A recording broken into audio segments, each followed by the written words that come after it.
방송실 여기 좀 꺼주시고 PPT로 돌려주시기 바랍니다. 우리가 지난주에 출애굽기 19장까지 살펴봤습니다. 그래서 이스라엘 백성들이 이제 출애굽해서 45일 만에 시내산에 도착한 거죠. 그래서 3일 쉬었다가 모세가 이제 하루 올라갔다가 퇴짜 맞았어요. 우리 하나님은 질서의 하나님이지요. 그래서 백성들이 너무 무질서하게 있으니 백성들을 잘 정돈하고 다시 올라와라. 그래서 모세가 이제 내려갔다가 다시 올라와요. 그래서 50일째 되는 날 이제 하나님으로부터 이제 언약을 체결하는 그런 과정이 진행되었는데, 그 지난주에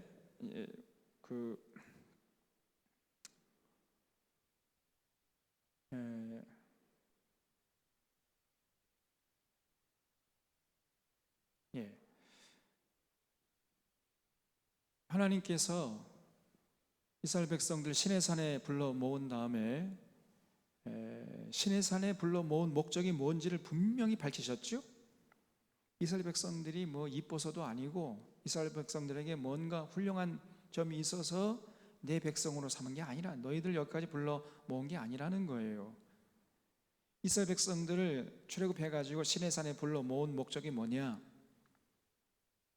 너희가 내 말을 잘 듣고 내 언약을 지킬 때 내가 너희들에게 복을 주어서 그 복받은 모습을 보고 많은 주변의 열방들이 부러워해가지고 우리도 참 하나님을 믿어서 저 이스라엘 백성들이 받은 복을 누려보자 해서 하나님께 돌아오는 거룩한 도구로 쓰시려고 불렀다는 거예요. 그래서 너희들이 내 말을 잘 듣고 내 언약을 지킬 때 그때 비로소 모든 민족 중에서 내 소유가 되게 하겠다는 거예요.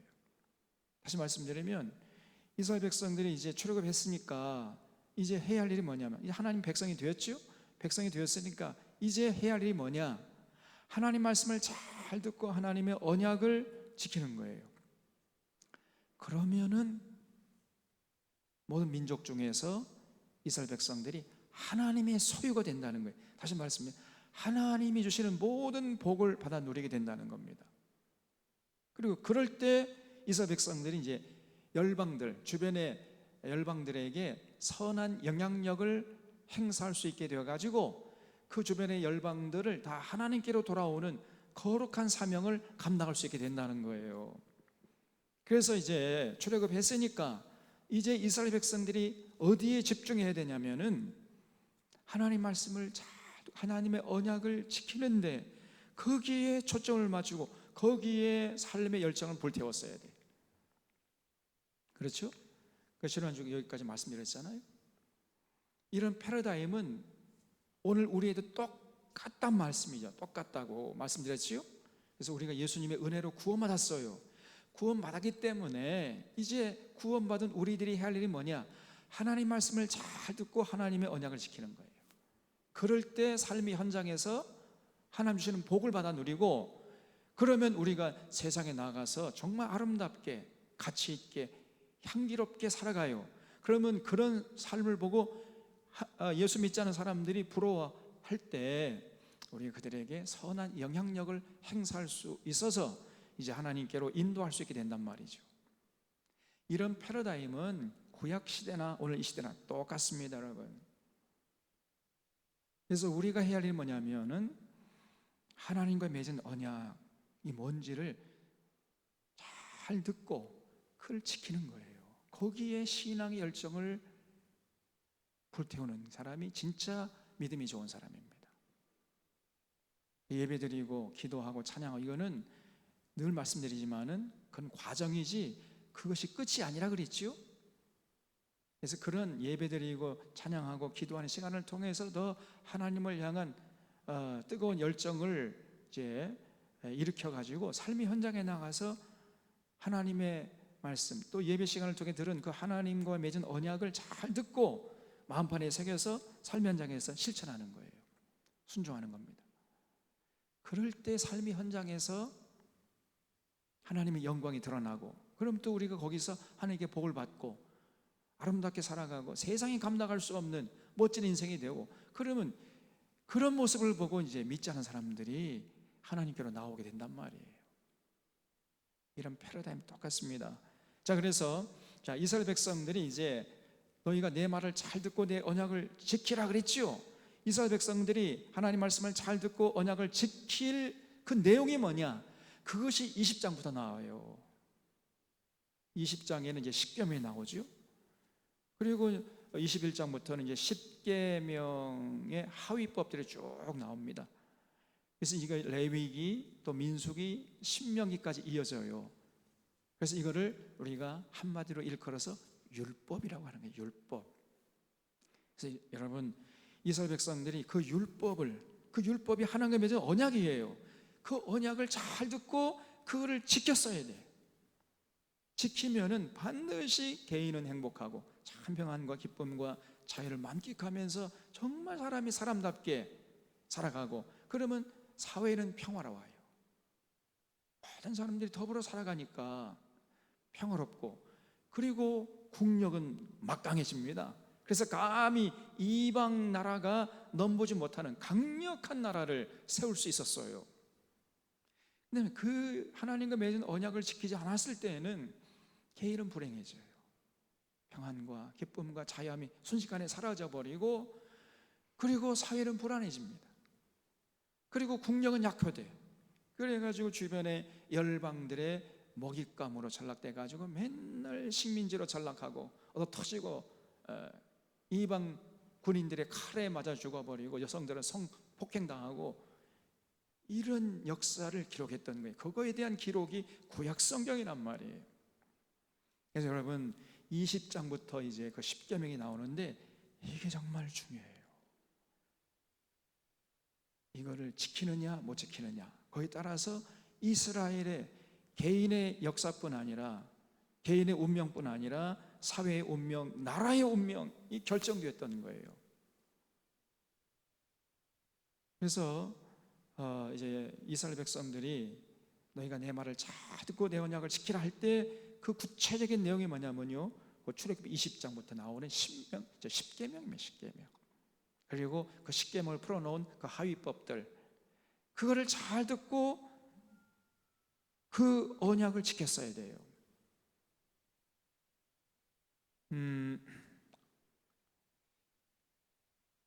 그래서 이 십계명을 오늘 이제 살펴보려고 하는데, 이 십계명은 일종의 헌법과 같은 성격을 가지고 있습니다. 그리고 이제 그 십계명 10가지 계명이죠. 10가지 계명을 이제 풀어놓은 것이 21장부터 쭉 이제 또 레위기에도 나오고요, 그다음에 민수기에도 나오고 신명기에도 다시 반복되고 이렇게 돼 있는 거예요.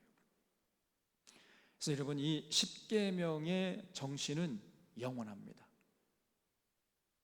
이 십계명이 바로 하나님께서 우리에게 요구하시는 하나님의 뜻이에요. 여러분, 우리가 날마다 하나님의 뜻이 어디니 좀 하나님의 뜻을 알려주십시오, 그렇게 기도하지요? 하나님의 뜻이 어디에 다 담겨 있다고요? 십계명에 다 담겨 있어요.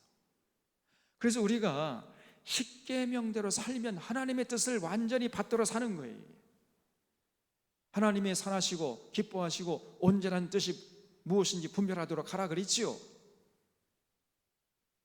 너희 몸을 하나님 앞에 산 제물로 바쳐라. 그러기 위해서는 하나님의 선하시고 기뻐하시고 온전하신 뜻이 무엇인지 분별하도록 하라 그랬잖아요. 우리가 십계명을 주목하면 그 안에 하나님의 선하시고 기뻐하시고 온전하신 뜻이 오롯이 담겨 있단 말이에요. 오롯이. 그래서 이제 내 하나님의 뜻을 몰라서 못 지켰습니다, 핑계할 수 없습니다. 하나님의 뜻이 십계명에 다 담겨 있다니까. 십계명을 요약하면요, 하나님 사랑과 이웃 사랑이죠. 그래서 반드시 하나님 사랑과 이웃 사랑, 이걸 실천해야 돼. 이 십계명의 요구는 영원합니다. 구약 시대나 오늘 이 시대나 하나님이 이 요구는 동일해요. 변치 않습니다. 그래서 오늘 이 시대에도 반드시 이 십계명을 우리가 받들어 살고 십계명의 정신을 실천해야 돼요. 자, 그래서 이제 1계명부터 오늘 살펴보려고 하는데, 1계명은 나 외에는 다른 신들을 두지 말라 그랬죠. 그러니까 여호와 외에 다른 하나님이 없다는 거예요. 여호와만이 유일하신 하나님이에요. 여호와. 뭐 다른 열방들이 우리도 믿는 하나님이 있다고 말하는 그 하나님은 다 가짜는 겁니다. 여호와만이 진짜 하나님이 참신이고, 다른 모든 신이라고 주장하는 것들은 전부 다 이거는 잡신입니다. 그건 가짜예요. 우상이에요. 그래서 우리 하나님은 분명히 말씀했습니다. 나 외에는 다른 신들을 내게 두지 말라. 다른 하나님이 없다는 거예요. 하나님이 다른 하나님이 있으면 다른 하나님도 섬기라 할 뿐이에요. 다른 하나님이 없어요. 여호와 외에 다른 신이 없습니다. 그래서 여호와 말고 다른 신이 있다고 주장하는 것은 그건 다 가짜입니다. 절대로 누가 뭐 그런 얘기 한다고 해서 거기에 귀를 쫑긋 세워가지고 듣거나 아니면 거기에 마음을 뺏기나 그렇게 하면 안 된다는 거예요. 여러분, 그래서 여호와 하나님보다 우리가 더 사랑하는 것이 없어야 돼요. 여러분, 부모나 자식도 하나님보다 더 사랑하면 안 됩니다. 여호와 하나님보다. 하나님보다 더 사랑하는 것, 그것이 바로 우상이에요. 여러분, 우상의 개념 꼭 우리가 어디 뭐 형상화 시켜놓고 가서 절 해야만 우상 숭배하는 게 아니고요, 내 마음속에 여호와 하나님보다 더 사랑하는 것이 있다면 그것이 바로 우상이에요. 그리고 그 사람은 지금 우상 숭배자예요. 우상 숭배하는 거예요. 여호와 하나님보다 내 남편을 더 사랑한다, 내 아내를 더 사랑한다, 내 자식을 더 사랑한다, 더 내가 세상 부귀영화나 출세나 쾌락이나 돈이나 이거를 여호와 하나님보다 더 사랑한다고 만약에 한다면은 그 사람은 이미 우상 숭배하고 있는 겁니다. 그 우상 숭배자예요. 그 어떤 것도 하나님보다 우선순위에 둬서는 안 된다는 거예요. 심지어 어떤 사람은요, 자기 교회 목사님을 여호와 하나님보다 더 사랑한다는 거예요. 그 자기 목사님이 하나님이야. 그 우상 숭배자입니다. 그래서 그 목회자가 하는 말이라면 무조건 그냥 아멘 하려고 따라가 버려요. 절대 그러면 안 됩니다, 여러분. 냉철한 이성을 가지고 따져봐야 돼요, 여러분. 그리고 모든 영광을 하나님께 돌려야지 목회자에게 돌리고 앉아있으면 어떻게 되겠어요? 그런 어리석은 사람들이 많아요, 한국교회 안에. 그리고 뭐 큰 교회당 지어놓고 뭐 은퇴하면 그 목사님 돌아가신 다음에도 그 목사님 잊지 못하고 뭐 이런 큰 뭐 사람 형상 같은 그 크기, 실물 크기로 이렇게 세워놓고 거기다 사진 찍고 그러지. 그걸 뭐라 그럽니까? 예? 형상, 등신대라고 하니 등신대? 등신대라고 들어보셨어요? 그런 것도 만들어 놓으면 안 돼. 그것도 일종의 우상입니다, 여러분. 저는 대형교회 뭐 서울에 가니까 전부 다 그렇게 만들어 놓고 사진 찍으라고 그러고 있어요. 여러분, 은퇴하면 빨리 잊어버려야 돼. 뭐 사람이 뭐 했다고 뭐 이렇게 계속 기억하고 많이 추억하고. 여호와 하나님만을 사랑하고요, 하나님의 뜻을 받들어야지. 그래서 여러분, 절대 이런 어리석음을 범하면 안 됩니다. 하나님보다, 여호와 하나님보다 더 사랑하는 것이 있으면 안 되고요, 더 우선순위를 차지하는 것이 있으면 안 돼요. 그게 바로 우상이란 말이에요. 그걸 다 내려놔야 돼. 여러분 자신을 생각해 보시면, 그래서 여러분 1계명부터 10계명까지는 우리의 삶에 밀접한 연관이 있습니다. 단순히 이것이 그냥 머릿속으로만 암송하는 그러한 차원이 아니에요. 이 10계명은 정말 우리의 삶에 너무나 중요한 영향을 행사하고 있단 말이에요. 2계명은 뭐냐면은 여기 너를 위하여 새긴 우상을 만들지 말고 위로 하늘에 있는 것이나 아래로 땅에 있는 것이 땅 아래 물속에 있는 어떤 형상도 만들지 말고 절하지 말고 섬기지 말라는 거예요. 만약에 우리 하나님은 영인데, 영이시니까 눈으로 볼 수가 없어요. 그러므로 형상화되는 순간 그거는 하나님이 아닙니다. 그건 가짜예요. 우리 하나님이 영이시잖아요. 그러므로 형상화될 수가 없다는 거예요. 그러니까 절대로 어떤 형상이라도 이게 하나님이다 해가지고 형상화시키지 말라는 거예요. 그걸 만들지 말고 절하지 말고 섬기지 말라는 겁니다. 만약에 그렇게 안 하면 우리 하나님이 질투하신다는 거예요. 우리 하나님 질투하는 하나님이라 그랬지요. 우리가 하나님을 사랑하는 만큼 우리가 하나님을 사랑하지 않으면 하나님이 견디지 못하세요. 왜냐하면 그렇게 그 정도로 사랑합니다. 그 에로스 사랑이죠. 그래서 지난번에 에로스 사랑의 원형이 하나님이 있다 그랬잖아요. 남녀 간의 사랑이라는 것은 하나님의 에로스 사랑의 이거는 복사본에 불과한 것입니다. 복사판에 불과한 거예요. 그래서 우리 하나님이야말로 진짜 질투하는 하나님이세요. 그래서 우리가 전심으로 하나님이 우리를 사랑하는 만큼 우리도 사랑해야 돼. 절대 형상화시키지 말고 그 앞에 절하지 말고 섬기지 말아야 됩니다. 만약에 그렇게 하면 질투하셔가지고 하나님이 분노하신다는 거예요. 우리가 진실로 하나님을 사랑하고 하나님의 계명을 지키면 천대까지 은혜를 베푼다 그랬어요. 천대면 한 세대가 30년이거든요. 그러면 천대면 몇 년이에요? 1000 곱하기 30 하면 3만 년. 그러면 3만 년만 은혜 베푼다는 말이겠어요? 이거는 영원히 은혜 베푼다는 말이겠어요? 영원히 은혜 베푼다. 하나님 사랑하고 하나님을 사랑하면 하나님 계명을 지키는데 거기에 초점을 맞추고 살아야 돼. 하나님 사랑한다고 하면서 하나님 계명을 지키려고 하지 않고, 그거는 가짜입니다. 그 하나님 사랑한다는 그 말 자체가 성립이 안 되는 거예요. 하나님 사랑한다 하면 반드시 하나님의 계명을 삶의 현장에서 지키려고 해야 돼. 하나님 사랑은 이것이니 곧 그의 계명을 지키는 이것이니라. 사도 요한이 요한 1서에서 아주 명확하게 정리를 해줬습니다. 하나님 사랑하는 게 다른 게 아니에요. 어떻게 하나님 사랑합니까? 하나님 계명을 삶의 현장에 나가서 지키는 것. 그래서 우리가 세상에 나가서 아까 하나님 계명을 지키면 행복하게 참 평안과 기쁨과 자유를 만끽하면서 생명의 향기를 진동하면서 아름답게 산다 그랬지요. 그러면 그렇게 아름답게 살아가는 모습을 보시면서 하나님이 기뻐하세요. 이게 하나님을 공경하는 비결입니다. 그래서 그러면 하나님이 기뻐가지고 그냥 하늘에 있는 거 없는 거 그냥 물붓듯이 쏟아 부으신단 말이에요.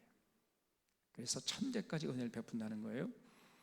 그래서 여러분, 우리 하나님은요 절대 형상화시키지 말라고 엄하게 명령을 해놨는데, 그래서 이스라엘 백성들이 반드시 이 두 번째 계명을 기억하고 실천했어야 되는데, 이스라엘 백성이 그 모세가 하나님으로부터 언약을 체결한 그 순간에 벌써 시내산 밑에서는 아론을 중심으로 해가지고 이스라엘 백성들이 금송아지를 만들어 놓고, 이것이 이 금송아지 형상이 우리를 여기까지 인도하신 여호와 하나님이다 이러면서 그 금송아지를 주변에 춤을 뛰면서 뭐 찬양하고 금송아지를 섬기고 있었단 말이에요. 하나님이 기가 막히죠.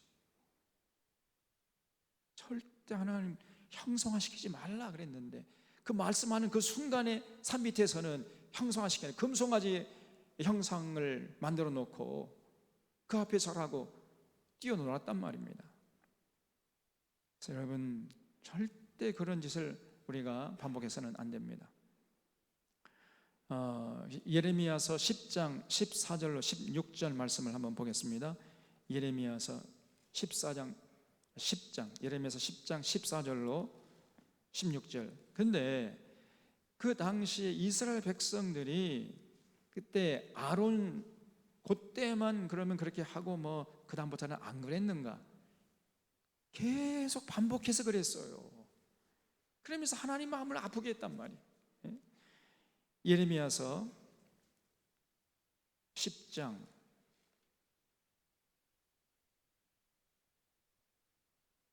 14절 말씀 보면은 사람마다 어리석고 무식하도다. 은장이마다 자기의 조각한 신상으로 말미암아 수치를 당하나니 이는 그가 부어 만든 우상은 거짓 것이요 그 속에 생기가 없음이라 그랬죠. 그러니까 당시에 예레미야 당시에 그 이스라엘 백성들이요 온갖 우상들을 형성화시켜 놓고 이것이 하나님이다 그러면서 섬겼단 말이에요. 근데 그 속에는요 생기가 없어요. 자기들이 금이나 은이나 돌이나 나무 조각을 가지고 이렇게 형상화시켜 놓고는 며칠 전까지만 해도 이거는 금이나 은이나 나무 조각이나 돌멩이 조각에 불과한 것인데 자기들이 스스로 그렇게 형상을 만들어 놓고 이게 하나님이다 그러면서 그 하나님 앞에 절을 하고 그 우상 앞에 절을 하고 그 우상을 섬겼어요. 그리고 그 바알 선지자들의 가르침을 따르고 얼마나 이 정신 나간 사람들이냔 말이에요. 자기들이 만든 거예요. 자기들이 손으로 만든 건데 어떻게 그게 하나님이 될 수 있느냔 말이에요. 그래서 그 속에는 생기가 없습니다. 그것들은 헛것이요 망령되이 만든 것인즉 징벌하실 때 멸망할 것이나 야곱의 분깃은 이같이 아니하시니 이 야곱의 분깃은 여호와 하나님을 말하지요. 우리 하나님은 그렇지 않다는 거예요. 그는 만물의 조성자요 이스라엘은 그의 기업의 지파라 그 이름은 만군의 여호와시니라 그랬죠. 이런 말씀이 예레미야서 51장 17절에서 19절에 똑같이 반복되고 있습니다. 그러니까 이스라엘 백성들이 계속해서 반복해서 자꾸만 형상화시켰던 거예요. 그래야 하나님을 막 아프게 해요. 절대 어떤 형상도 만들지 말고 절하지 말고 섬기지 말라는 이 10계명의 두 번째 계명, 이걸 예사로 범하는 거예요. 예사로. 근데 이제 오늘날에도 어떤 교우들은요, 그래서 나도 그래 이제 정말 절대 우상 섬기지 말아야 되겠다. 그래서 제사상에 가가지고요, 뭐 친척들이 이제 무슨 명절이 되면은 다 모이잖아요. 그럼 이제 제사상 차려놓고 그 앞에 절을 하는데 자기는 안 해. 절을 나는 신앙을 지키겠다. 그건 물론 잘하는 거죠. 그런데 그거는 반쪽짜리예요. 그렇게 그냥 그 친척들의 그 따가운 눈총도 견뎌가면서 굳세어라 금손하시고 해가지고 절을 안 했으면 그러면 삶의 현장에 나가서 뭘 해야 돼 이제? 네? 하나님의 뜻을 받들어서 살아가야 할 거 아니에요. 다시 말하면 하나님의 계명을 삶의 현장에서 지키려고 해야 할 거 아닙니까? 근데 기껏 그 제사상에서는 아무리 뭐 눈총을 주고 핍박을 받아도 절대 절하지 않아요. 그래 놓고는 삶의 현장에 나가서는 하나님의 계명을 안 지킨단 말이에요. 그냥 세속적으로 살아요. 그러면서 자기는 신앙의 절개를 지켰다 이렇게 생각하는데 그것이야말로 착각이란 말이에요. 제가 무슨 말 하려고 하는지 이해가 되시죠? 여러분, 하나님 제 2계명을 지키려고 하면은요 어떤 형상도 만들지 말고 절하지 말고 섬기지 말라는 것, 이거는 절반이에요. 절반. 그랬으면 더 나아가서 이제 삶의 현장에 나가서 하나님 사랑하고 하나님의 계명을 지키는 여기까지 나가야 된단 말이에요. 여기까지. 여기 나를 사랑하고 네 계명을 지키는 자, 여기까지 나가야 돼. 이것이 우리의 온전한 신앙의 모습이에요. 제사상에서는 기껏 절하지 않고 그런 삶의 현장에서는 지 멋대로 자기 속에는 오른 대로 세속적으로 살아가요. 그럼 이건 죽도 밥도 아닌단 말이에요. 아무것도 아니에요. 그래서 이 계명 여러분 꼭 기억하셔야 돼요. 어떤 형상을 만들지 말고 절하지 않을 뿐 아니라 삶의 현장에 나가서 하나님의 뜻을 받들어 살아가는 것. 그래야 우리가 제2계명을 지키는 것이란 말이에요. 그 다음에 3계명을 보면요, 여호와 내 하나님의 이름을 망령되게 부르지 말라 그랬어요. 여호와는 그 이름을 망령되게 부르는 자를 죄 없다 하지 아니하리라 그랬죠. 여러분 절대로 우리가 하나님의 이름을 망령되게 부르지 말아야 돼요. 그래서 이스라엘 백성들은요, 진짜 하나님의 이름이 뭐예요? 여호와죠. 여호와, 또 다른 말로 야훼라는 이 여호와 야훼라는 이 이름을 부르기를 굉장히 두려워합니다. 유대인들은 지금도 그래요. 성경을 이렇게 복사하다가도 야훼, 여호와라는 이름이 나오면 가가지고 목욕 재개하고 와서 다시 썼어요. 그리고 야훼라는 이름이 틀리면 그 전에 썼던 거 전부 다 버리고 다시 새로 썼습니다. 그리고 야훼라는 이름이 나오면 쓰던 펜은 버리고 새 펜을 가지고 썼어요. 그 정도로 여호와의 이름을 함부로 부르지 않으려고 사람들은 얼마나 노력을 하는지 모릅니다. 그리고 입에 오르기조차 두려워했습니다. 그래서 야훼, 여호와라는 말 절대 입에 올리려고 하질 않아요, 이 사람들. 그 대신에 별칭을 만들어서 예를 들어서 우리가 이제 우리 친구의 아버님을 부를 때 성함을 함부로 못 부르잖아요. 그래서 뭐 춘부장 계십니까? 이렇게 이제 얘기하잖아요. 그런 것처럼 별칭을 만들어 불렀는데 그 별칭이 뭐냐? 아도나이. 여호와 하나님, 그 이름을 함부로 못 불러가지고 망령되게 일컬면 안 되니까 사람들이 아도나이라는 이름을 만들어서 불렀던 거예요. 일종의 이제 춘부장 같은 이런 의미를 담은 이름을 따로 만들어서 별도로 만들어가지고 불렀던 겁니다. 자, 그래서 여러분 이스라엘 백성들이 정말 망령되게 불러서는 안 됐죠. 그럼 망령되게 부르지 말라 할 때 망령되게 부른다는 말이 뭐예요? 그는 아무런 생각 없이 또 하나님을 사랑하지도 않고 하나님의 뜻을 받들 의지도 없이 그냥 함부로 하나님의 이름을 부르는, 이게 망령되게 일컫는 거예요. 그냥 아무 생각 없이 의지 없이 하나님의 뜻을 받들고는 의지 없이 습관적으로 의례적으로 마음은 콩밭에 가 있으면서 입으로만 하나님을 사랑한다고 이렇게 입에 발린 말을 하면서 하나님의 이름을 부르는 것이에요. 그게 하나님의 이름을 망령되게 일컫는 겁니다. 여러분 아모스서 8장 한번 보세요. 아모스서 8장. 당시에 북이스라엘 백성들이 하나님의 이름을 망령되이 불렀어요. 그러다가 하나님에게 분노의 심판을 받았던 겁니다. 아모스서 8장 4절 보면은 아모스서 8장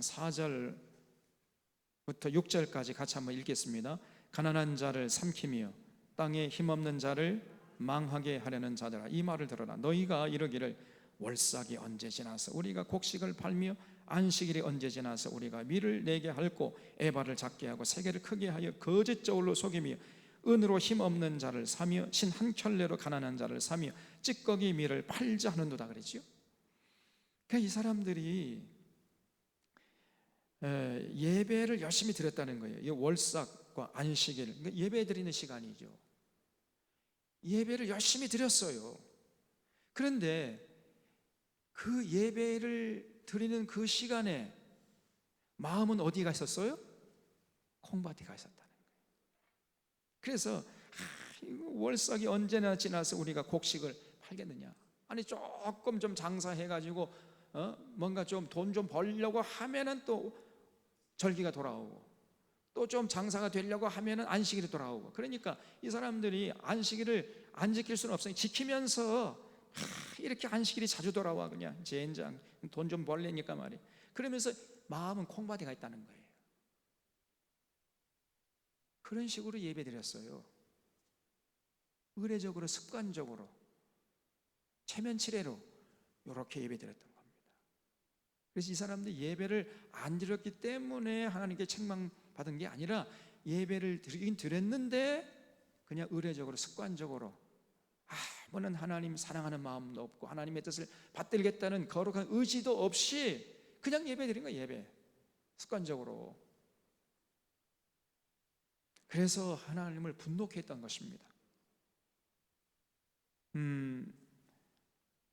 이 말라기서에도 보면은요, 당시에 제사장들이 성전을 섬기면서 하나님 섬기는 게 뭐 이렇게 번패스러워, 뭐 하나님이 이렇게 까탈스러워.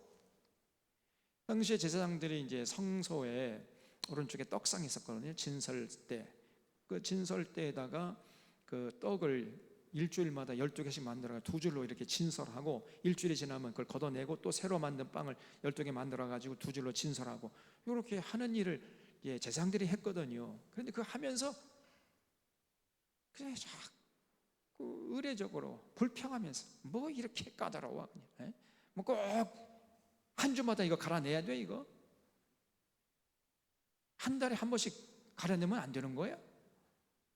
뭐 이러면서 뭐 이렇게 하나님 섬기는 게 복잡하고 까다롭고 말이야, 까탈스럽고 이러면서 하나님을 섬겼단 말이에요. 그게 하나님의 이름을 망령되게 일컫는 겁니다.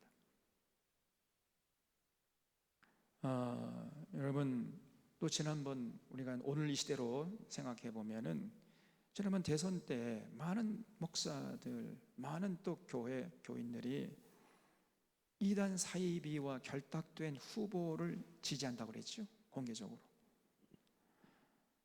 정말 기가 막힙니다. 그러면서 또 주일 되면 거룩한 하나님을 사랑합니다. 이게 하나님의 이름을 망령되게 일컫는 거예요.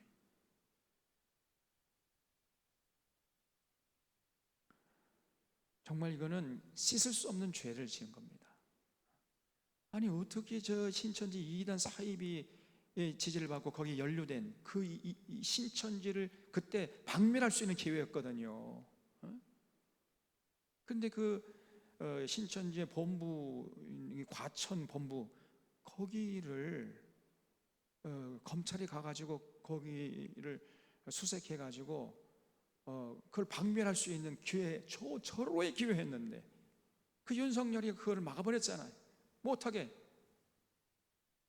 그래서 이제 이 신천지가 고마우니까 이제 적극적으로 선거운동하고 참여하지 않았습니까? 신천지의 지지를 받고 후원을 받고 신천지를 보호하는 그 후보를 한국교회가 지지했단 말이에요. 그래서 뭐 한국교회가 뭐 이제 신천지나 뭐 별반 다를 바 없다, 뭐 그런 비아냥을 듣고 있지 않습니까? 이게 그러면서 또 주일 나와서 하나님 사랑한다는 거예요. 하나님의 이름을 망령되게 일컫는 겁니다. 이게 그런 사람은 하나님이 죄 없다 하지 않을 것이다 그랬어요. 그 다음에 네 번째 계명이 뭐냐면 안식일을 기억하여 거룩하게 지키라는 거예요. 그래서 6일 일하고 하루는 쉬어라. 엿새 동안 힘써 일을 해야 됩니다. 최선을 다해서 일을 하고 일곱째 날에는 쉬라는 거예요.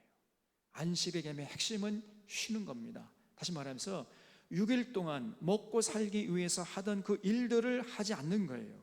그걸 내려놓고 쉬라는 거예요. 안식의 개념의 그 핵심은 뭐냐면은 쉬는 겁니다. 그래서 너도 쉬고, 너 아들도 쉬고 딸도 쉬고 남종이나 여종이나 가축이나 문 안에 머무는 객이라도 전부 쉬게 하는 거예요. 주인이 쉬어야, 그렇죠? 주인이 쉬어야 종도 쉬고, 종이 쉬어야 또 누가 쉬어요? 가축들도 쉬죠. 가축들이 쉬어야 또 누가 쉬어? 땅도 쉬는 거 아닙니까? 전부 쉬게 하는 거예요. 쉬게. 그래서 안식일에는 먹고 사는 그 6일 동안의 일을 멈추는 거예요. 그것이 핵심입니다. 그래서 1계명부터 3계명까지가 하나님에 관한 계명이고 4계명부터 10계명까지가 우리 사람에 관한 계명이에요. 우리 신학교 때는 1계명부터 4계명까지가 하나님에 관한 계명이고 5계명부터 10계명까지가 사람에 관한 계명이다, 이렇게 배웠는데 아닙니다. 1계명부터 3계명까지만 하나님에 관한 계명이고 4계명부터는요 우리를 위한 계명이에요. 그렇죠? 우리에게 연결되어 있는 계명이에요. 그래서 우리 쉬라고. 하나님, 우리가 안식일을 아무 일을 안 하면 하나님이 좋은 거예요? 우리가 좋은 거예요? 우리가 좋은 거죠. 우리 건강을 위해서 하나님이 쉬라고 했어요. 6일 일했으면 하루 정도는 쉬어줘야 한다는 겁니다. 그래서 그래야 건강을 유지할 수 있고, 또 하나의 이 안식을 지키라는 굉장히 중요한 목적이 있었는데 그게 뭐냐면은 절제하라는 거예요. 절제. 그래서 안식일에는 절제의 의미가 있어요. 그냥 장사 잘 된다 해가지고 또 사업 잘 된다 해가지고 돈 잘 번다 해가지고 쉬지 않고 일해봐요. 그럼 어느 날 탈이 나버립니다. 택시 운전하시는 분은 3일 일하고 이틀인가 쉬고 그렇죠? 쉬어줘야 돼요. 여러분, 기계도 쉬지 않으면 고장 나는데 인간이 돼가지고 쉬지 않고 계속 일을 해봐요. 반드시 건강이 무너집니다. 그래서 하나님께서 우리 건강을 염려하셔서 6일 일했으면 하루는 반드시 쉬어줘라. 그리고 또 쉬면서 너 자신 좀 돌아보라는 거예요. 너무 세상적인 데 욕심을 많이 부리지 말고 좀 탐욕을 좀 내려놔라. 그렇게 두 가지 목적을 가지고 안식일을 기억하여 거룩히 지키라. 그날은 아무 일도 하지 말고 쉬어라는 거예요.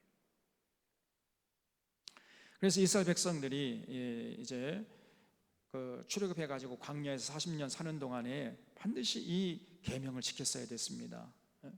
그런데 그래서 하나님께서 이제 광야로 나왔을 때 이스라엘 백성들에게 매일같이 만나를 주셨어요. 그런데 안식이 되는 그 전날, 그러니까 6일째 되는 날에는 안식일용까지 두 갑절을 주셔가지고 안식일에는 그 광야로 주우러 가지 말아라, 이렇게 명령을 했는데 이스라엘 백성들이 안식일에도 그냥 먹을 것을 찾아서, 먹을 양식을 찾아 꾸역꾸역 광야로 나가는 거예요. 그러면 허탕치고 돌아오는 거지요. 그러니까 이스라엘 백성들이 애굽에서 사는 동안에 노예 근성에 찌들어 가지고 자꾸 막 긁어 모으려고 하는 그런 습성을 버리게 하기 위해서 40년 동안이란 기간이 필요했던 거예요.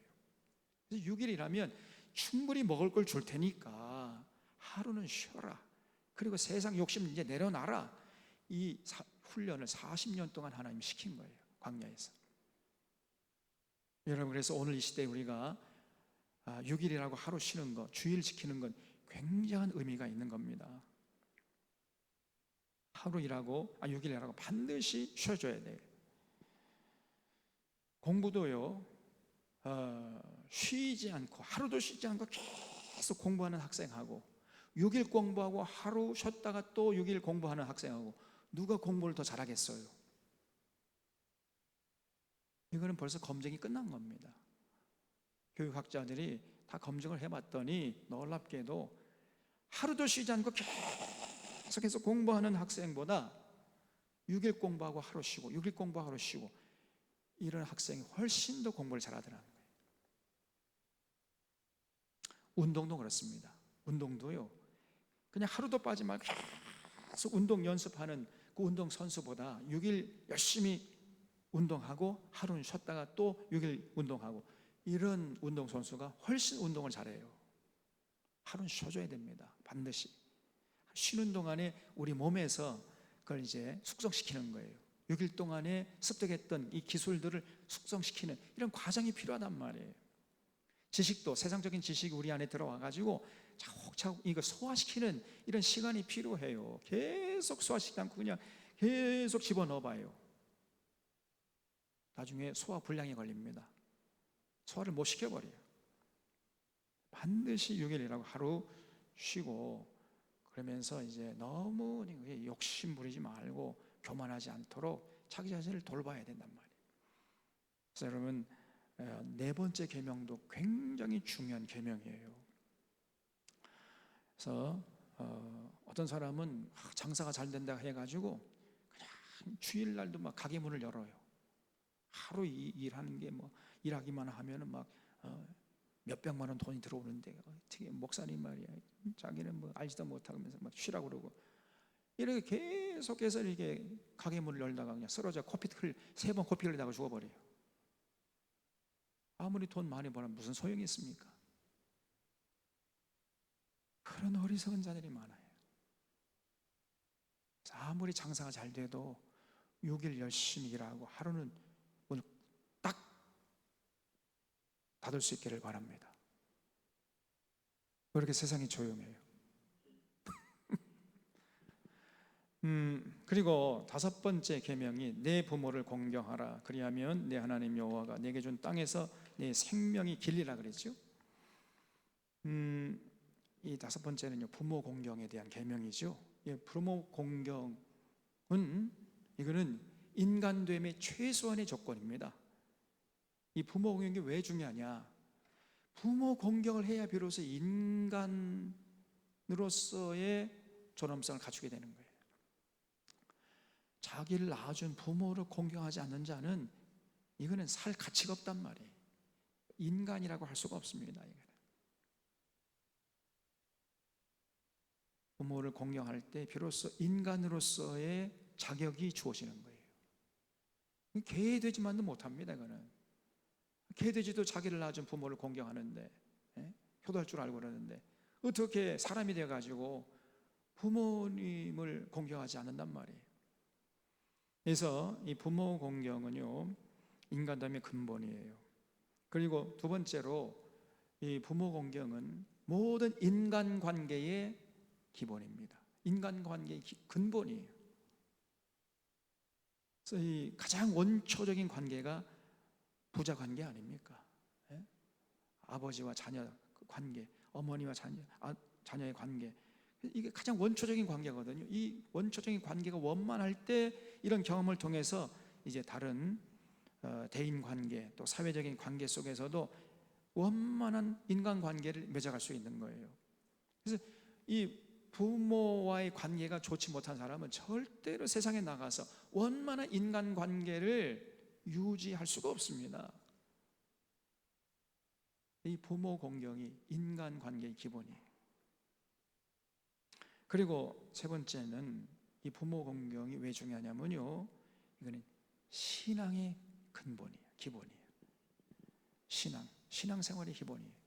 그래서 여러분, 부모를 공경하는 자가 결국은 하나님을 공경할 수 있게 되는 겁니다. 눈에 보이는 부모님도 공경하지 못하는 자가 어떻게 눈에 보이지 않는 그 영적인 부모를 공경할 수 있단 말이에요? 이건 어불성설이죠. 말이 안 돼요. 그래서 눈에 보이는 육신의 부모를 공경하면서 눈에 보이지 않는 진정한 우리의 영적인 부모 여호와 하나님을 공경하는 법을 연습하고 훈련하는 거예요. 반드시 부모 공경을 해야 됩니다. 이 부모 공경이 인간됨의 근본이고, 인간관계의 근본이고, 신앙생활의 근본이에요. 그래서 이 다섯 번째 계명은요, 이 다섯 번째 계명만이 약속 있는 첫 계명이라 그랬어요. 사도 바울이 이 다섯 번째 계명만 약속이 있다는 거예요. 그걸 주목했습니다. 에베소서 6장에서 바울이요, 이 부모 공경이 약속 있는 첫 계명이다 이렇게 얘기했잖아요. 무슨 약속이냐면요, 내게 준 땅에서 내 생명 길리라 그랬습니다. 부모 공경하는 사람이 이 땅에서 잘 되고 장수한다는 거예요. 부모 공경하지 않은 사람이 이 땅에서 잘 되고 장수할 수가 없습니다. 그 정도로 이 부모 공경이 중요하다는 거죠. 그러면 여러분, 부모 공경이 뭡니까? 부모 공경. 부모 공경의 핵심은 부모님의 뜻을 잘 받드는 거예요. 부모에게 용돈 드리는 것도 부모 공경 중에 하나지만 그거는 좀 차원이 낮은 거고, 정말 부모 공경의 핵심은 뭐냐? 부모님의 뜻을, 부모님의 가르침을 받들어서 살아가는 겁니다. 삶의 현장에서. 그래서 주변 사람들에게 인정받고 칭찬받고 존경받고 이렇게 아름답게 살아가는 모습을 보여드리는 거예요. 그것이 부모 공경의 핵심입니다. 그러면 이렇게 세상에 나가서 내 아들이, 내 자녀가, 내 딸이 사람들에게 인정받고 칭찬받고 존경받고 많은 사람들에게 선한 영향력을 행사하는 그런 모습을 보면서 부모님이 기뻐하시는 거예요. 이게 최고의 부모 공경입니다, 여러분. 그래서 이런 자는 하나님 여호와가 준 땅에서 생명이 길게 될 것이다.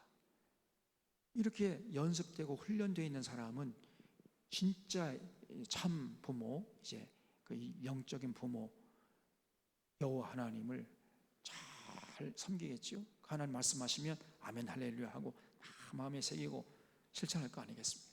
그 하나님의 뜻을 받들어 살려고 할 거 아니겠어요. 그래서 부모 공경이 하나님 공경의 기본이고, 부모 공경을 통해서 하나님 공경하는 법을 배우고 연습하고 훈련하는 것이란 말이에요. 그런 면에서 굉장히 중요합니다. 그 다음에 이제 6번째 계명이 살인하지 말라 그랬죠. 이 살인하지 말라는 원래 계명은 죽이지 말라는 거예요. 죽이지 말라. 살인하지 말라하고 죽이지 말라의 차이점이 뭐예요? 살인하지 말라하고 죽이지 말라, 뭐가 다릅니까? 예? 그렇죠, 맞습니다. 살인하지 말라는 사람에게만 국한되는 계명이고, 죽이지 말라는 것은 그 범위가 모든 생명체까지 넓혀지는 거예요. 원래는 죽이지 말라는 겁니다. 죽이지 말라. 그래서 하나님이 창조하신 모든 생명들이 서로 더불어 살게 하라는 거예요. 여기에 관심을 갖고 살라는 것입니다, 여러분. 그래서 아무리 미물이라 할지라도 생명이 붙어 있는 것은 함부로 죽이면 안 돼. 함부로. 이건 불교가 잘하잖아요. 지금 불교는요 정말 생명을 귀하게 여기지 않습니까? 풀 한 포기도 함부로 꺾지 않고 나무 한 포기도 함부로 자르지 않아요. 그런데 우리 기독교는 예사로 그냥 막 짓밟아버려요. 함부로 나무를 베어버리고. 나는 저기 볼 때마다 그냥 막 속이 쓰리되니까요. 제가 한다고 했으니 아니 성한 나무를 그냥 밑둥이를 다 잘라버렸어. 땡강땡강. 여기 산주인이 말이에요. 그래가지고 그냥 무슨 흉가처럼 이렇게 만들어 놓고 돈 벌려고 말이에요. 멀쩡히 살아있는 이 밤나무를 왜 잘라버립니까? 그렇게 하지 말라는 거예요. 과거에 이제 모태똥이 이 참새가 너무 창궐해가지고 인민들이 먹을 이 곡식들을 다 쪼아 먹으니까 안 되겠다 해가지고 참새를 잡아오면 상을 주겠다. 그랬더니 막 중국에 그 막 10억 명 이상 되는 모든 인민들이 눈에 불을 켜고 참새를 잡아가지고 정부에 갖다 바쳐가지고 상을 받고 막 이러니까 참새가 씨가 말랐어요. 참새가 씨가 마르다 보니까 어떤 현상이 일어났겠습니까? 그렇죠. 해충들이 그냥 창궐하게 되고 전염병이 도는 거예요. 전염병이. 야, 그래 안 되겠다 이거. 그래서 더 이상 이제 못하게 해가지고 그 정책을 철회했다는 그런 유명한 일화가 있잖아요. 여러분, 모든 생명체계는요 하나님께서 이 자연 속에서 더불어 살도록 이렇게 잘 어떤 먹이 사슬을 만들어 놓으셨어요. 이 먹이 사슬의 이 체인을 거기 중간에 딱 끊어버리면 안 돼. 인간이 예사로 그걸 끊어버려요. 개발이라는 명목을 가지고.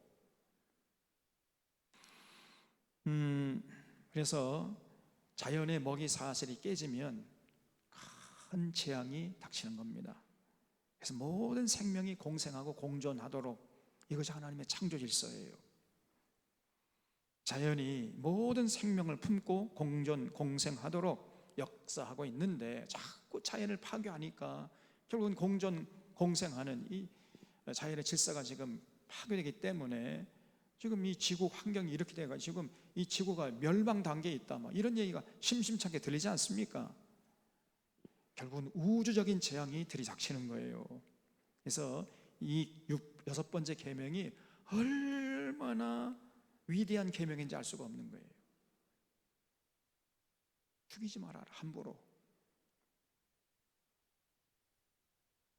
나무 한 그루도, 풀 한 포기도 소중하게, 생명을 소중하게 여겨야 한다는 거예요. 나쁜 벌레는 없다, 이런 책도 있어요. 그런 책 한번 읽어보시기 바랍니다. 우리가 이거는 좋은 벌레고 이건 나쁜 벌레다, 이건 해충이고 이건 익충이다, 그건 인간의 입장에서 그렇게 한 것이지, 사실은 하나님 입장에서 볼 때는요, 해충이 없다는 거예요. 전부 다 생명체인데, 모기 파리도 하나님이 만든 거죠. 그거 함부로 죽이면 안 된다는 거예요. 모기도 잘 살펴보면요, 굉장히 늘씬합니다. 잘생겼어요. 미끈하게 빠졌어. 자본주의의 가장 큰 맹점이 뭡니까? 생명을 경시하는 거예요. 돈이 된다고 하면은요, 함부로 생명 죽여버려요. 제가 깜짝 놀란 게, 이 수평아리가 이제 아래에서 깨어나자마자 이 안평아리, 수평아리 딱 구별되면은, 수평아리로 구별된 것은요, 갑자기 태어나자마자 큰 비닐봉지에 씌워가지고 쓰레기통에 번져버려요. 왜 그렇겠습니까? 키워봤자 돈이 안 된다는 거예요. 사료값만 축내는 것이지. 이래가지고 수컷은 세상에 태어나자마자 그냥 죽음의 길로 가게 됩니다. 이게 자본주의의 속성이에요. 생명을 경시해요. 과거에 여러분, 이 자본주의가 이렇게 기승을 부리지 않았을 때는 모든 가축들이 한 가족이었잖아요. 식구였잖아요. 제가 어렸을 때 저 기억이 나는데, 우리 집에 마당이 있었는데 그 닭을 키웠어요. 닭도 한 식구야. 먹다 남은 박찌끄러기 이런 것들, 이런 걸 이제 구구구구 이렇게 부르면 막 어디서 다 날라와요. 그러면 이제 그 먹다 남은 거 밥, 이렇게 잔밥 같은 거 주고, 그러면 얘가 막 다 날라와가지고 주변에서 그냥 밥을 먹고 가고, 그리고 땅 파가지고 지렁이 잡아먹고, 이렇게 같이 살았잖아요. 그리고 닭이 이제 알을 낳으면은 이제 그 달걀 그걸 이제 해가지고 우리가 먹고 이렇게 살았지 않습니까? 그래서 한 식구였습니다. 근데 언제부턴가 닭이 돈 벌어주는 기계에 불과해. 기계로 전락됐어요. 소도 마찬가지예요. 소도 한 식구였거든요. 그런데 언제부턴가 이 소가 돈 벌어주는 기계로 전락되어 버렸습니다. 이게 자본주의의 무서운 점이죠. 자본주의 폐단이에요.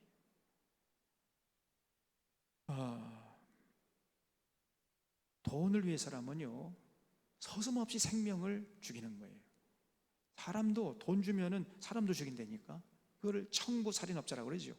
우리나라에는 그런 사람 거의 없겠지. 미국은 그런 사람 많대요.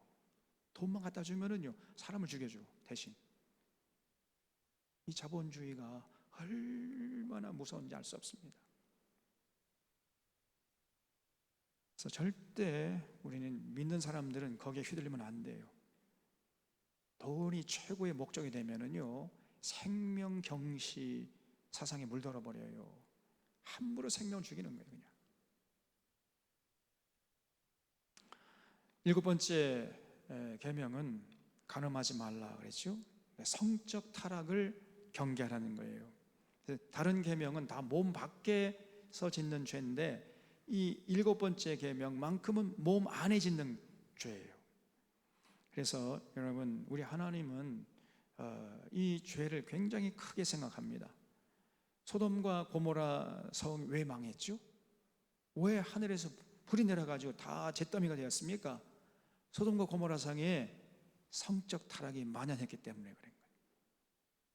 소돔과 고모라 성이 이 동성애자들이 덕식을 그랬어요. 동성애자들이 성적 타락이 만연됐던 것이죠. 또 사사시대에 이 베냐민의 동성애자들 때문에 이제 이스라엘 11지파하고 베냐민 지파 사이에 큰 전쟁이 일어났지요. 그래서 결국은 베냐민 지파 600명만 살아남고 베냐민 지파가 몰살당하는 이런 끔찍한 전쟁이 터진 거예요. 동족 상잔의 전쟁이 벌어진 겁니다. 근데 그 전쟁을 일으켰던 근본 원인이 뭐냐면 동성애예요. 성적 타락이 만연해 그 결과로 동족들끼리 서로 치고받고 싸우고 죽이는 그런 끔찍한 전쟁이 일어났다는 것입니다. 또 로마 시대도요, 이 동성애자들이 많았어요. 그래서 로마서 1장에 보면 바울이 그걸 시작하고 있죠. 순리도 쓸 것을 버리고 남자가 남자로 더불어 부끄러운 짓을 행하고 있단 말이에요. 또 여자가 여자로 더불어 부끄러운 짓을 해요. 남자가 남자로 더불어 부끄러운 짓을 하는 게 이게 호모라고 그러죠. 호모. 여자가 여자로 더불어 부끄러운 짓을 하는 것이 이게 레즈비언입니다. 그러니까 로마 시대도요, 말로 할 수 없는 성적인 타락이 있었던 거예요. 결국은 많은 어떤 역사학자들이 로마가 왜 망했느냐, 로마가 너무너무 부패하고 타락했는데 결국은 성적 타락으로 망했다, 그런 주장을 하는 역사학자들이 많아요. 그러니까 다른 말로 표현하면 로마 너무나 목욕탕 문화가 발달됐다는 거예요. 왜 발달됐을까요? 이 사람들이 전 세계에서 이제 전쟁 약탈물들, 전쟁 노략물들 이걸 가져오잖아요. 너무나 먹을 게 많은 거예요. 그래서 먹고 그다음에 소화가 되는데 소화될 시간을 기다리지 못해가지고 토하는 거예요. 토해. 먹고 토하고 먹고 토하고. 그럼 지저분해질 거 아닙니까? 그럼 물속에 들어 또 몸 깨끗이 씻어. 깨끗해진 몸을 가지고 또 먹고, 그리고 이제 술을 마시고 또 칠펀하게 또 이제 성적인 그런 그 음란한 짓을 하는 거예요. 그러다가 망했다는 겁니다. 그래서 여러분 목욕탕 문화가 창궐하는 그런 나라는 반드시 망한다, 이런 얘기가 있어요. 우리나라도 좀 너무 이 목욕탕 문화가 지금 발달되어 있지 않습니까? 어쨌든 그래서 이 간음하지 말라, 이것도 굉장히 중요한 계명이에요. 8번째 계명은 도둑질하지 말라. 땀 흘리지 않고 불로소득 얻으려고 하지 말라는 거예요. 노동의 대가로 얻은 물질에 만족하고 그 안에서 규모 있게 살려고 해야 합니다. 그 다음에 9번째 계명은 거짓 증거하지 말라. 이게 정말 중요한 거예요. 그 나라, 그 사회가 평안하려면요, 절대로 이 9번째 계명을 지켜야 됩니다. 네 이웃에 대하여 거짓 증거하는 자가 많아지면은 그 사회는 존속될 수가 없어요. 반드시 망합니다, 여러분. 열왕기상 21장에 보면 나봇의 포도원 사건이 나오잖아요. 아합이 나봇의 포도원을 탐내가지고 팔아라 그러는데 나봇이 안 판다고 주장하니까 아이고 왕이 돼가지고 꿍꿍 알아 누우니까 이세벨이 나와가지고요, 정치 깡패 2명을 고용해가지고 너희들 말이야 다니면서 저 나봇이 하나님을 저주하고 왕을 저주했다고 거짓 소문을 퍼뜨려라. 다시 말해 거짓 증인 노릇하라는 거예요. 그 돈을 주고 정치 깡패를 사가지고 그렇게 시켰더니 이 사람들이 돌아다니면서 나봇이 하나님을 저주하고 왕을 저주했다, 이런 거짓 뉴스를 퍼뜨렸어요. 그것을 딱 명분 삼아 가지고 이세벨이란 이 여자가 나봇을 돌로 쳐 죽였죠. 그리고 나봇의 포도원을 강탈해 갔잖아요.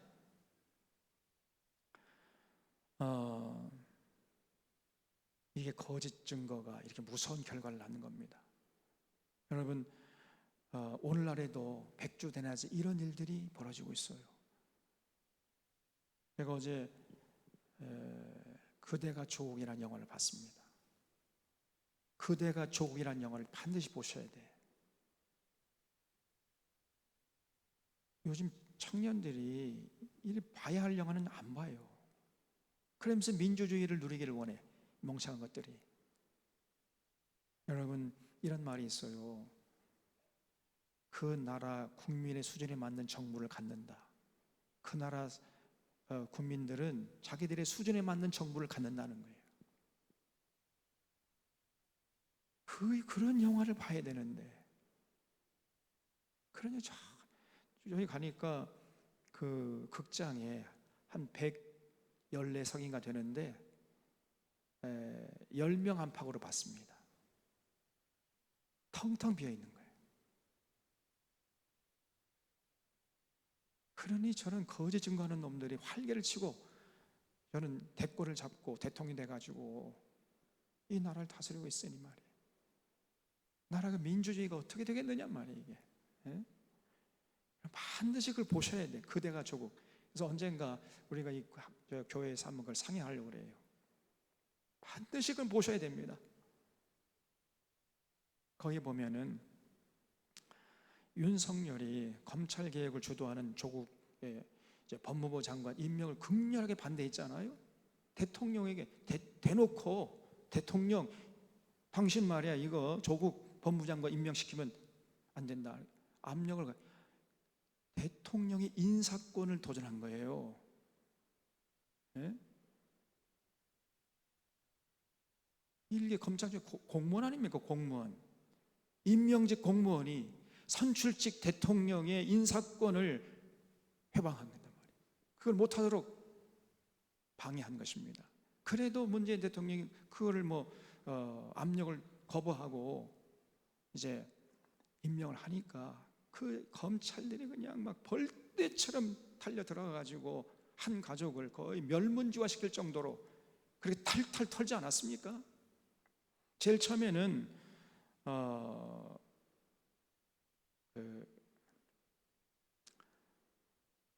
사모펀드. 그 사모펀드를 주가 조작을 해가지고 그래가지고 임을 남겨가지고 대통령 나오려고 대통령 선거 자금을 쓰려고 사모펀드 주가 조작을 했다. 이런 식으로 이제 걸었던 거예요. 그리고 언론에 흘리고 그래가지고 언론은 그걸 대서특필하고 이 기레기들이 확인도 되지 않고 그리고 한 번도 수사도 하지 않고 기소도 하지 않은 채 한 번도 수사도 하지 않고 소환도 하지 않은 채 기소를 해버렸어요. 기소 먼저. 세상에 그런 일이 어디 있습니까? 예? 지금까지 그런 일 단 한 번도 없었어요. 검찰이 그런 무소불위의 권한을 갖고 있어요. 마음대로 하는 거 지들 마음대로 하고 싶은 대로. 아니 사람이 혐의가 있으면 일단은 수사를 하고 소환을 해가지고 알아본 다음에 어느 정도 확정이 돼야 그 다음에 기소하는 거 아니에요. 근데 그런 과정을 다 생략해버리고 갑자기 기소를 해버려 그냥. 근데 그 전부 다 재판을 통해서 검찰의 그 기소가 근거가 없음이 드러났잖아요. 사모펀드 그거 아무런 혐의가 없으면 다 드러났습니다. 그랬더니 이제는 뭘로 잡느냐? 딸의 그 별건 수사를 해가지고 그 딸의 표창장, 그 동양대 표창장 받았다. 그거를 또 가지고 어떻게 얽어맸어요. 근데 여러분 그 영화 보시면 자세하게 설명할 지금 시간이 없어서 그런데 전부 다 조작이야, 조작. 그런데 그런 걸 이 언론들이 정확하게 진실을 파헤칠 생각 안 하고 검찰이 불러주는데 그냥 받아 쓰는 거예요, 그냥. 그래서 국민들은 그걸 보고 또 울근불근하고, 그리고 야당은 또 그냥 그 거짓 뉴스에 근거해가지고 비판해야 되고. 이 나라가요 완전히 거짓 정인들로 가득 차 있는 거예요.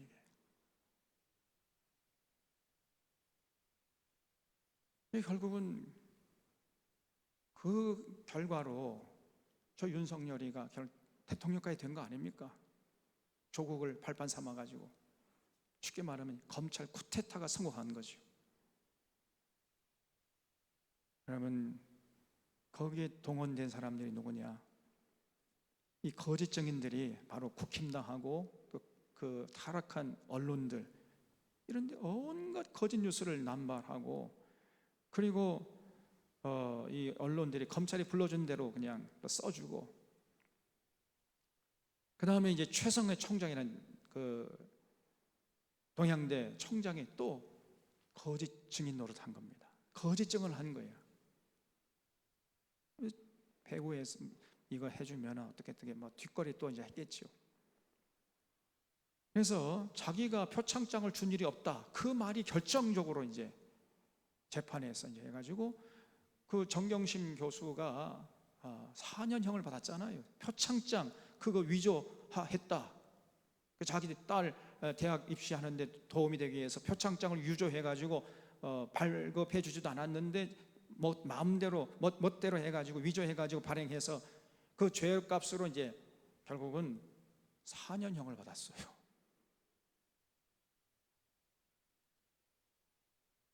그러면서 이제 이 조국 일가를 아주 파렴치범으로 몰았던 겁니다. 여러분, 이 검찰권, 사법권, 또 언론이 전부 부패하고 타락했다는 그 상징적인 사건이 바로 이 조국 사건이에요. 언젠가 이 진실이 드러나게 될 것입니다. 반드시 그 영화를 보세요.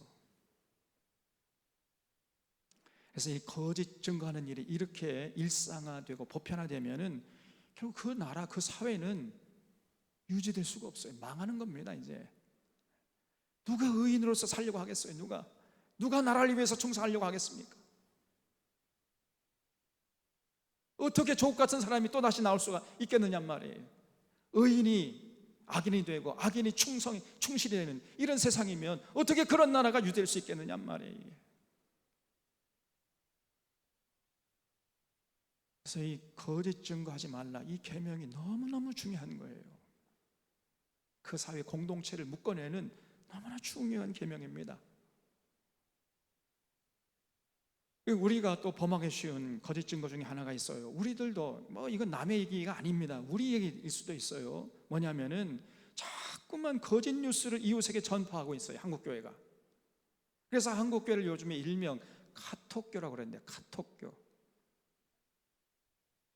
그 권사방 또 이 장로방 뭐 이런 게 전부 다 그냥 이 기레기들이 써대는 말도 안 되는 그런 거짓 뉴스들이 유통되는 공간이 바로 교회 공간이라는 거예요.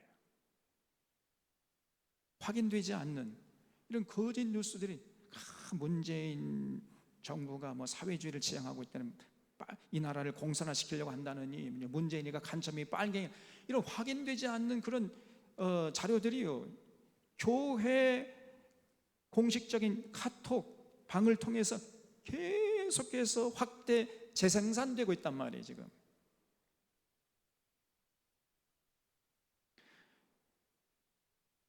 우리 저희 장모님에게서 자꾸 뭐 그런 제가 읽어보면요, 해괴망측한 내용입니다. 장모님, 이런 거 이거는 거짓 뉴스니까 보내지 마세요. 그래도 읽어보면 유익하니까 한번 읽어보라는 거예요. 목회에 도움이 될 수 있으니까. 그런 것들이 지금 교회 안에 남발되고 있습니다. 한국교회가요, 바로 주범이야, 주범. 이 거짓 증인 노릇을 하고 있단 말이에요. 하나님의 이 9번째 계명을 예사로 무시하고 있습니다. 그래서 여러분, 반드시 이웃에게 뭔가를 전하려고 하면은 이게 출처가 어딘가 분명히 확인을 하셔야 돼. 확인되지 않는 출처가 확인되지 않는 건 절대 이웃에게 전하면 안 됩니다. 그럼 여러분도 모르는 사이에 거짓 증인 노릇 하는 거예요. 출처 이상의 그런 자료들 자꾸만 유통시키고 또 막 그 카톡방에 올리고, 그런 어리석은 짓을 하면 안 돼요.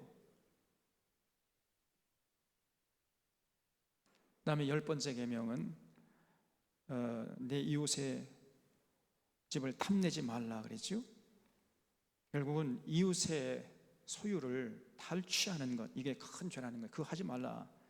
사무엘하 11장에 보면은 다윗이 우리아의 아내 밧세바를 탐했잖아요. 아주 비열한 방법으로 요압에게 우리아 저 가장 치열하게 전투가 벌어진 곳으로 배치해가지고 싸우는 척하다가 군사를 뒤로 물려라. 그래서 우리아를 적군의 칼에 맞아 죽게 해라. 이게 모세 다윗 아니었습니까? 그래가지고 뭐 결국은 요압이 그대로 시키는 대로 하니까 우리야 충신인데 적군의 칼에 맞아 죽었잖아요. 그 소식 듣고 아이고 잘 됐다 해가지고 밧세바를 데려가 자기 처로 삼았다는 거예요. 다윗이. 하나님이 이런 모습을 보고 분노하지 않았습니까? 나단을 보내가지고 다윗의 그 아주 비열한 죄를 다 폭로하니까 다윗이 넙죽 엎드렸죠. 아이고 하나님 잘못했어요. 그래서 다윗이 살았어요. 하나님이 진실로 회개하면 또 용서하잖아요. 그때 쓴 시가 시편 51편이라고 말씀드렸죠. 네. 여러분, 권력자는 권력을 남용해가지고 국민들 위해 군림해서 고의를 빨고 그는 이웃의 소유를 탐내는 거죠. 이게 바로 십계명을 범하는 것입니다.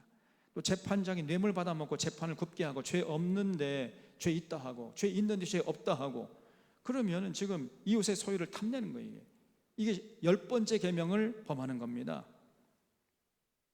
또 상인들이 거짓 추와 거짓 저울을 사용해가지고 부당 이득 취득하는 것도 바로 이 10번째 계명을 범하는 거예요. 호세아서 12장 7절에 보면 그는 상인이라 손에 거짓 저울을 가지고 속이기를 좋아하는도다. 또 아모스서 8장 5절에 보면 에바를 작게 하고 세계를 크게 하여 거짓 저울로 속이며 그랬어요. 당시 이스라엘 백성들이 하나님의 10번째 계명 예사로 무시해버려. 그냥 자꾸만 이웃의 집을 탐내고 그의 소유들을 수단방법 가리지 않고 탈취해 가는데 혈안돼 있었던 거예요. 권력자는 권력을 남용해가지고 재판장은 자기의 권한을 남용해가지고 상인들은 거짓 저울과 거짓 추를 써가지고 이웃의 소유를 자기 것으로 만들려고 그래 결국 나라가 망했던 겁니다. 하나님의 저주의 심판을 받아가지고. 그래서 여러분 오늘 이 시대도요 이런 짓이 반복되고 있습니다. 고리대금 돈 빌려주고 적정 이상의 그 이자 받는 이것도 이웃의 소유를 뺏는 거예요. 탈취해가는 거예요. 고리대금도 큰 죄입니다. 여러분 임금 줘야 할 때 제때 안 주고 떼먹고 이것도 이웃의 걸 탈취해가는 거지요. 부동산 투기, 증권 투기, 주가 조작 이것도 일종의 10번째 계명을 범하는 거지요. 이웃에게 돌아가야 할 그 몫을 자기가 부당하게 뺏어가는 거 아닙니까? 주가 조작한 여자가 지금 대통령 부인이 되고 있으니 말이에요. 이놈의 이런 나라가 어디 있어 세상에.